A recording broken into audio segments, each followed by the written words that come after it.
Welcome back, everybody. Tucson Acres here. So I did a boiler burnout, a creosote burnout video back, I don't know, 8 months ago, beginning of last summer. I got a lot of comments about how I need to be burning dry wood and that won't happen. So I do have a question for everybody else who runs boilers out there. Do you have creosote buildup? I mean, we've had a really mild winter so far. And my take is that as the boiler sits here and smolders, I don't care if you put 10% moisture content wood in there, it's still going to build up creosote. So we'll get a better look here. But I do have a full fresh load. I just emptied out the boiler. So I'm going to put a fresh load of wood in there, and then we're going to put stuff a ton of cardboard in there and then light it off. Now, I will say I've been using this Rutland creosote remover. All right, this is for inside fireplaces. 1 scoop every week or something like that, and I've been putting like 6 or 7 scoops every couple of weeks. So we'll see if it makes a difference.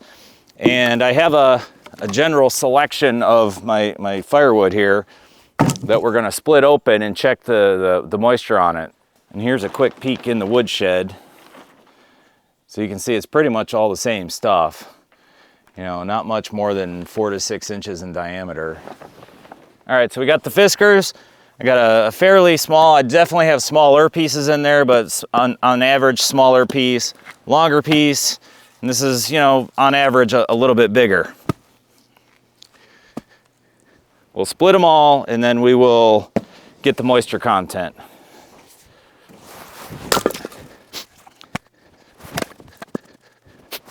This is the moisture meter I got. Nothing fancy, it was like 25 bucks off of Amazon. Tavol, something like that. This particular one, setting C, is for maple. Most of this is maple. That looks like the fresh side right there. 19.4 and the skinniest one. Sounds good. 23.6, 23.3.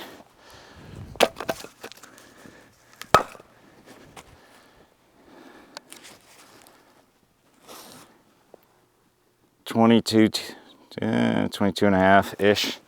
So definitely a smidge on the high side. You want under 20, right? Let's take a quick look at the actual creosote in here. So this is the door. Well, the door jamb. Let's see how big these flakes are. As big as my hand. Same thing on the top of the door up here. All this stuff just falls right off. Now that's honestly not a bad thing, I don't think. Same thing up here. You can see how high these curls go. And on the inside, it's kind of got that glossy look to it. About halfway up it starts. Down here it's not so much. Pretty ugly though. Bottom where the ash was, it's not too bad. Up top, got all these little drips like right here. And that's kind of the same all the way throughout. So I'm gonna load this thing up and then we're gonna stuff it full of cardboard. For the wood, I normally just put 1 row kind of in the middle, front to back in the middle-ish.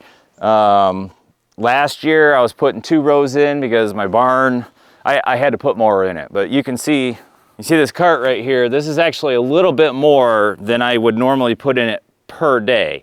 So honestly, that's not that bad. Last year I was going through 2 of these in the morning, 2 of these at night. Now, not filled up quite as much, so, ballpark.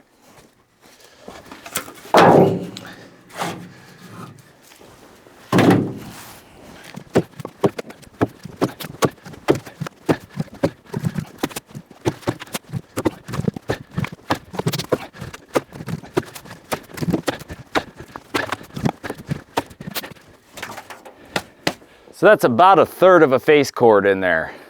All right, most of our cardboard's in there. I am gonna scrape off this creosote that's loose on the door and the door jambs and toss it back in the fire.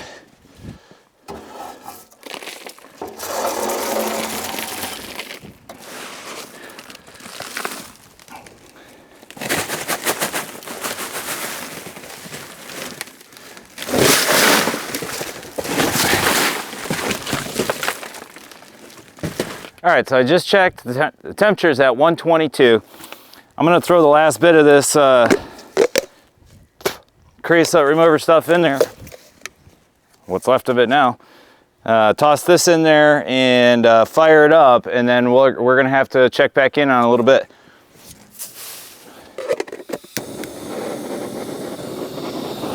That's a big torch.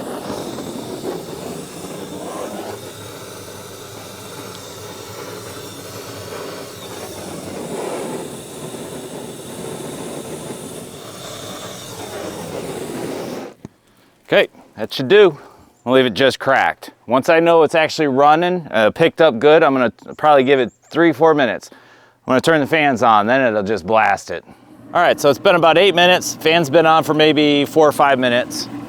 Personally, I don't think I put enough cardboard in it this time. No, that cardboard burned up real quick. I don't think it made any difference whatsoever on the creosote. We'll check back in tomorrow and we'll get a closer look at the inside to see if the creosote changed at all. All right, so it's the next day, about 1 in the afternoon. I think it was probably around 5:30-ish last night when I put that load in there. And it just now kicked the fans on, maybe 20 minutes ago.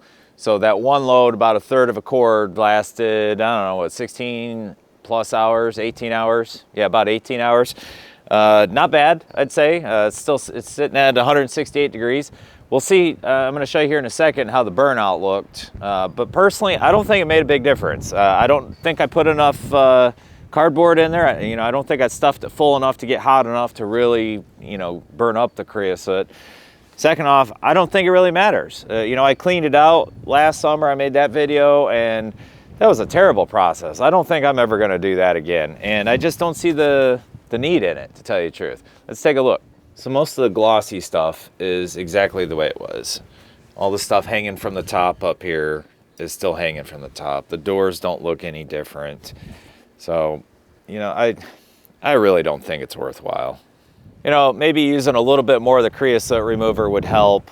If anybody's got any suggestions or thoughts on the matter, is it really worth even thinking about all this? Like even in the summertime when you shut it down, just let it sitting here. Is it worthwhile actually cleaning any of it out?